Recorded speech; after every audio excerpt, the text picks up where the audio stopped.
Hi everyone and welcome to this pick a card reading.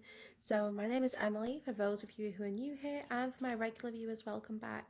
So the aim of this reading, so I love doing pick a card readings and I love doing shadow work. Um, for me, tarot is a tool for empowerment, and I want to bring more empowering picker cards. I'm going to keep up with obviously the loved ones and all the popular readings that everyone enjoys, but I also want to bring in some readings which are like really aligned basically with what I want to do. So this reading, Shadow Work Decoded. So this is a pick a card reading where we are going to kind of really uncover what's needed to find inner union. So the aim of this reading is not to battle the shadow, but it's to learn the shadow's language and really invite it home. So this spread is the path to inner union. This is designed to decode subconscious blocks and transform them into embodied power.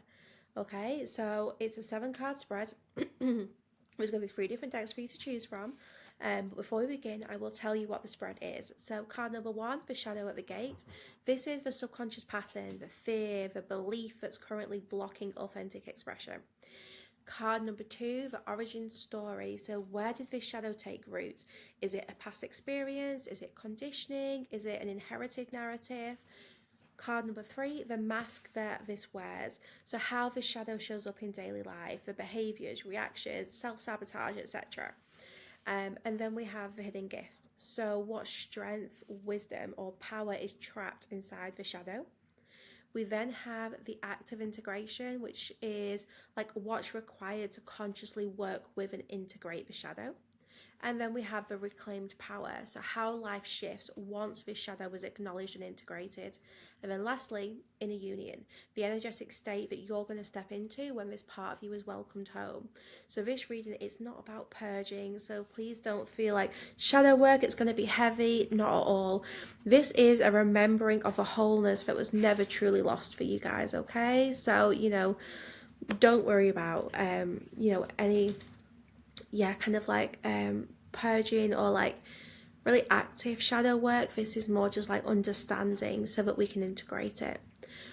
Okay, so there's 3 different decks for you to choose from. So I'm going to show you the decks now, guys. So we have deck number 1. This is the Golden Tarot.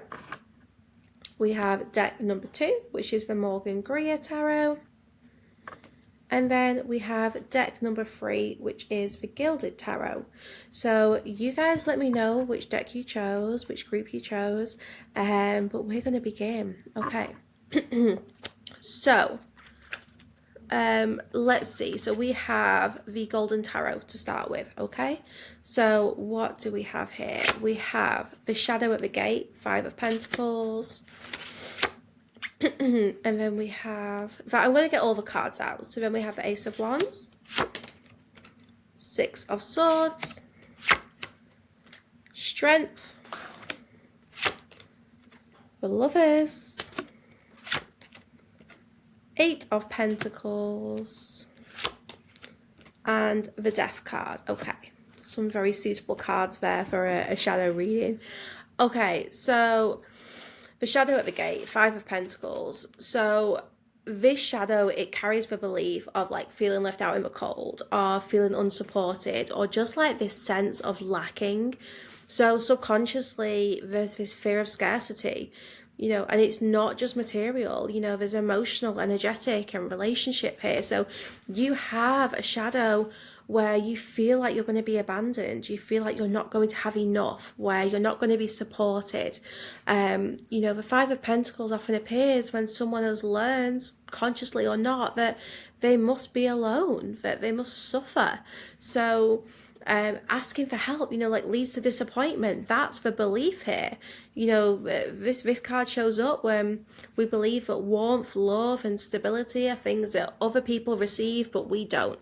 So it really carries quite a victim mindset here. So this shadow basically says, if I rely on others, I'm going to be let down. I'm feeling like this is my group. So instead, you survive, you toughen up, you carry on, but you do that at the cost of feeling really held and supported. So, you know, this shadow is about, yeah, just feeling like you're going to be abandoned, feeling like you're just going to live a life where you have to do everything on your own and you're not going to have enough no matter how hard you try. And the right people are just never going to be there. And if you do trust someone, then they're going to break that trust. Now, where did this story come from? Oh, my cards are going everywhere. Where did this story come from? Ace of Wands. So this is interesting. This shadow didn't come from a place of weakness. It feels like this happened because you had a spark of inspiration and desire and you were being really authentic, but you weren't met there. So this Five of Pentacles energy, this wound, this shadow, it stems from a time where you stepped forwards feeling passionate and curious and you had an initiative, but the world just kind of failed to mirror that back. So you feel like the people around you just weren't excited by what you were excited with. So it could even be that maybe people did encourage you, but they were just inconsistent with it. But I feel it was more like your excitement was just met with dismissal or silence or pressure.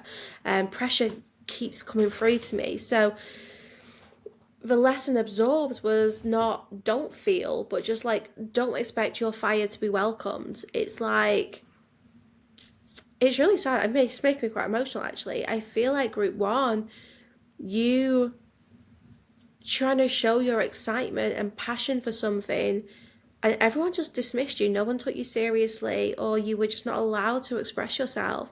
So the shadow learned to dim the flame just to avoid being hurt anymore. Now, what mask does this wear? This is the Six of Pentacles, okay? So outwardly, this shadow appears as emotional distance or quiet self-removal, okay? So rather than confronting pain directly, you move away from it. You mentally reframe, you rationalize, you seek calmer waters instead of naming the storm. So this looks like emotional maturity, and people could have commented on your maturity from a young age, but beneath it, this is just your escape route, okay? You have an incredible skill at leaving situations before they hurt you again. You don't allow yourself to grieve. You're like, okay, I'm just moving on. I'm just transitioning. And you tell yourself you're fine with something, but there's so much that's unspoken here. So the mask that this wears is saying, oh, I'm past this, I'm over it. But the shadow says, I never felt safe enough to stay. You never felt safe enough to handle a storm. So you just spend your time running from storms, afraid that, you're not going to have the support to see the storm through. It's making me quite emotional, this reading, guys. I did not expect it. So the hidden gift, okay, the hidden gift, strength. This is where the story turns, okay? Inside this shadow lives immense emotional courage.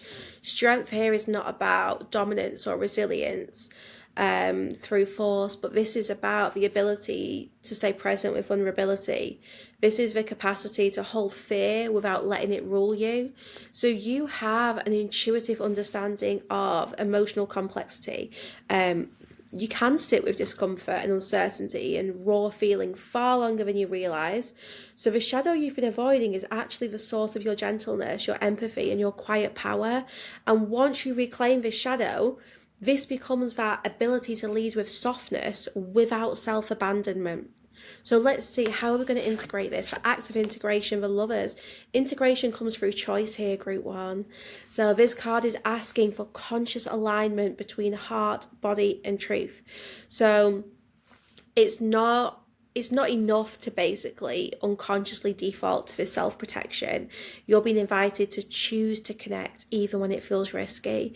This doesn't mean forcing closeness. It doesn't mean like allowing unhealthy dynamics or anything like that, but this means recognizing when fear is driving the decision and choosing differently. Okay, so the lovers here also speaks to self-union, that inner union we're talking about in this reading. So bringing the shadowed, wounded part into dialogue with the part that longs for intimacy and expression. Let both have a voice and neither dominate. And this is how you're going to maybe create that internal conversation so that we can work through this group one. Okay, the reclaimed power, 8 of Pentacles. So once integration begins, power is built slowly and deliberately here, group 1. So this shows like devotion to self-work as a practice. It's not a one-time breakthrough. This is repetition, it's being aware, it's continuing to work on this and rebuilding that trust in yourself and your capacity to receive as well. So this is like the power of mastery, group 1, learning how to nurture your inner world just by being consistent. You know, I feel like each small act of presence and self-respect is like a stitch in repairing that old wound. So you become really skilled at tending your energy rather than just kind of enduring here. So our last card, Inner Union. This final card, Death, it's not an ending, it's a shedding. So inner union arrives when the identity which is shaped by lack dissolves. This version of you that believed they had to survive alone, we need to lay that to rest. With gratitude for how it once protected you, maybe if this is like a childhood thing as well, like how it protected you as a child. But when you lay that to rest, in its place emerges a version of you that no longer equates vulnerability with loss, and you're free to transform because you're not clinging to who you had to be. This is incredible in alchemy, okay? The shadow's not banished. It's transmuted into wisdom, fear into power, pain into presence, okay? So group 1, I feel super emotional because I really feel like this is my group. I've not even done the other groups yet, but I just feel a connection to this group. So this reading reveals like your shadow was never a flaw, group 1. It was like a guardian. It was a way of protecting you. It was forged like in loneliness, but now it's ready to stand down. So this is not about being fearless. It just asks you to be honest. You know, in that honesty, it feels like that's how you reclaim your wholeness. Okay, group 1, if you chose this group, let me know in the comments and let me know what resonated. Okay, we are now going to move on to group 2. Okay, guys. So group 2, you chose our Morgan Greer deck. So we have the 3 of Pentacles, the Hanged Man, the Ace of Swords, Ace of Pentacles, the Fool, oh my gosh, 4 of Cups, and the 3 of Swords. Okay, we'll have lots of energy around beginnings here, group 2. So let's see. Group 2, at the threshold here. This is about conditional worth, I feel like this is the subconscious belief that you are valued for what you contribute and how well you perform and how you fit in.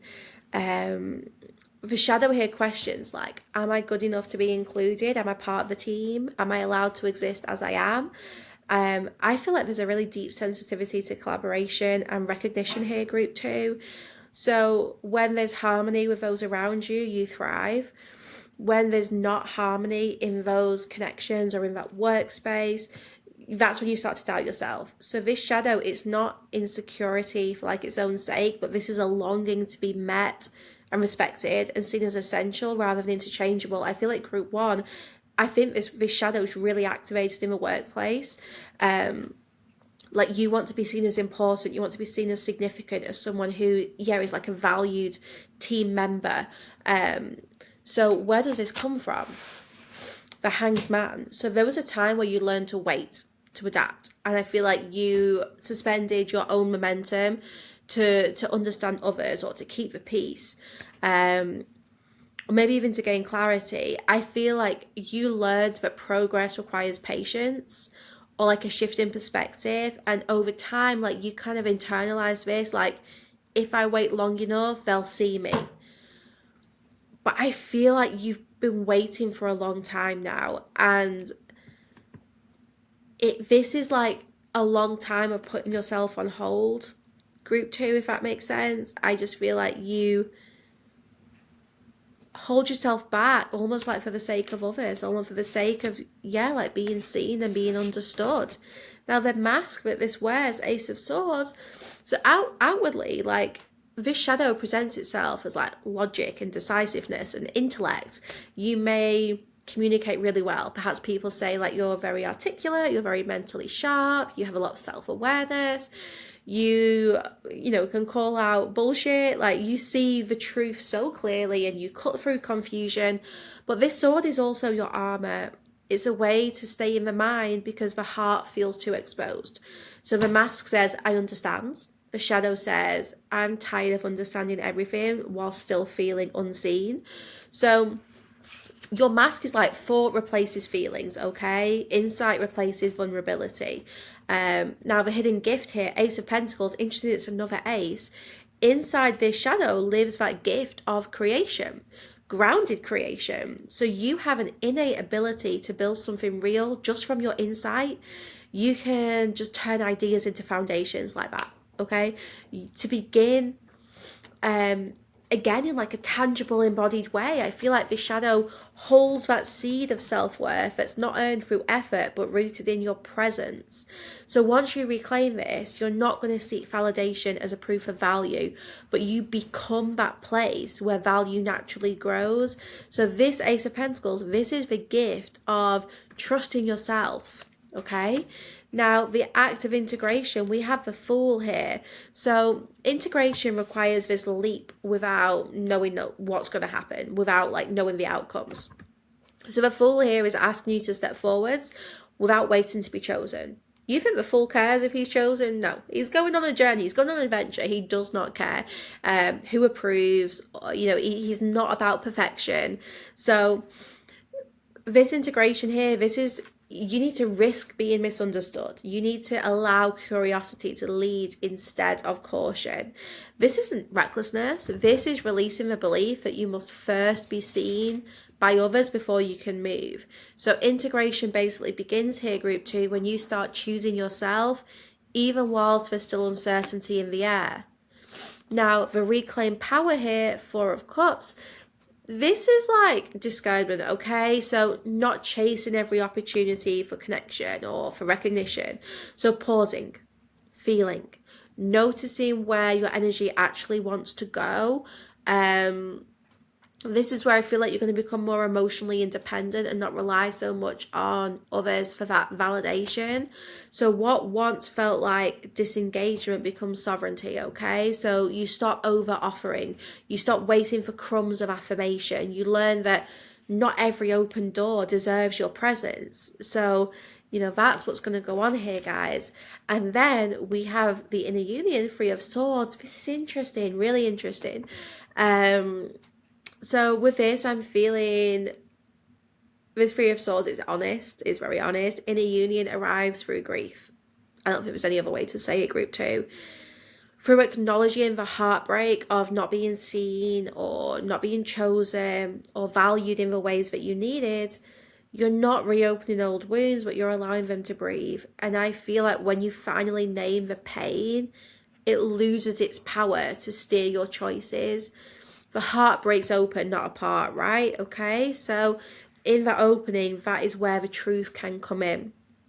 So this shadow group 2, it was formed in stillness, in hanged man energy, okay? But it's now asking for courage, okay? So you were never invisible, group 2. You were just waiting in rooms that couldn't fully witness you, okay? So inner union comes when you stop waiting and when you honor that grief and you walk forwards knowing your worth. Okay, group 2, if you chose this group and it resonated, please let me know in the comments. We're now going to move on to group 3. Group 3, you chose the Gilded Tarot here, okay? I don't know why I felt the need to compose myself before this one. Okay, so we have, 10 of Wands, Knight of Cups, 6 of Swords, we have the 2 of Wands, the 2 of Swords, the Star, and the Magician. Okay, so the shadow at the gate. So we have a 10 of Wands. So at the entrance here stands the shadow of, it's like over responsibility. This is the belief that like you need to carry all that weight. You need to carry all these 10 wands. this is your belief that like you have to hold it together and you have to be the strong one, the dependable one. You have to be the one who keeps going even when you feel totally exhausted and you want to just rest. So somewhere along the way here, group 3, your struggle just became normalized, and the shadow whispers like, if I put this down, everything's going to fall apart. So you just keep going, burdened, but okay, yeah, capable, but just quietly exhausted. And I feel that group 3, this is something you have done for a long time, okay? Where's this story coming from? Knight of Cups. This was born from sensitivity. This was born from, you know, having a heart that just feels deeply. And early on, it's like you learn to lead with emotion. And when that kind of tenderness wasn't protected or reciprocated, you just adapted. So instead of closing the heart, you assigned it a task. You turned feeling into duty and like love into labor. And, you know, basically you just feel like you have to take everything on for everyone else, and you have to just manage. You're not allowed to receive, group 2. That's what's happening here. Is like at some point in time you felt like you couldn't receive, but you had this obligation to just do what everyone asked of you, and even pick up the things that people didn't ask of you. You know, I really feel like you did all of this from a place of sensitivity and just being very intuitive and picking up on things and having that sense of like what was going on. So it's like, say a relative was struggling with something, they might not have said it out loud, but you felt it, so you just picked it up and you did what you could to try to make that person feel better. So what mask does this wear? This is about like graceful departure is the best way to say it. Like, you appear calm, you appear reflective and composed when things come too heavy. So you seek peace rather than confrontation. That's a big theme here, group 3. You might really avoid confrontation. Others might admire your ability to basically transition without any drama and how you avoid conflict and tension. But beneath the surface, this is just your way of carrying on alone, okay? You leave without saying what really hurt, and you move forwards without being witnessed in the weight that you actually carried. So the mask says, yeah, I'm at peace, I'm okay. But the shadow is saying, I never put this down. I'm just carrying this with me no matter where I go. So what's the hidden gift here? The hidden gift, 2 of Wands. So inside the shadow lives vision. Okay, so you have the ability to see beyond the present. You can imagine different futures. You can hold possibility even when the path feels really heavy. So this shadow really does contain leadership energy, group 3. Not the kind that like commands, but the kind that just like instructs direction, sees direction. So once you reclaim this shadow, this becomes the power to choose a path that honors your capacity and your endurance. So how are you going to integrate? The act of integration here, 2 of Swords. So the integration here just requires a moment of pause. Your integration asks you to stop moving long enough to feel what you've just been avoiding, to sit with that discomfort of indecision instead of defaulting to, I'm just going to manage it. So this is the work of like unlearning self-sacrifice and letting like yourself not decide. This is like basically the work of allowing the heart to speak without immediately assigning it responsibility. Okay, so the reclaimed power, the star, what gorgeous energy. When you stop carrying everything, that's when your hope returns. So the star restores trust. It reconnects you to your faith, to your optimism. Not in outcomes, but it's like, this is the belief that you're worthy of rest, that you're worthy of renewal and care. This is healing that doesn't really demand effort. So your power becomes the ability to replenish, the ability to receive, to believe that you do not have to suffer in order to be meaningful. Remember, in the Union card, the Magician, what an incredible card to receive in this position. You're in a union arise when you realize you already have everything that you need, okay? The magician does not carry burdens. He channels energy. He directs intention. He understands that creation flows through alignment, not exhaustion. So in a union, your sensitivity becomes creativity. Your vision becomes action, and your emotional depth becomes a tool here, not a weight. So you move from basically like carrying the world to suddenly shaping the world through your energy and intention. So group 3, like, this shadow was basically formed because your heart was strong enough to endure so much, so you just did. But now's the time for a different strength. Now's the time for knowing when to release and trusting your own magic. So group 3, if this resonated, let me know. I have honestly loved doing this reading. I hope you guys have enjoyed it too. So yeah, I'm going to be back with more pick a cards, and we're going to not do loads of shadow work, but I definitely love the idea of just doing a little bit more kind of like empowering readings, which give you some tools to really work on what needs to be worked on. So thanks for joining me, guys, and I will see you back here soon for another pick a card.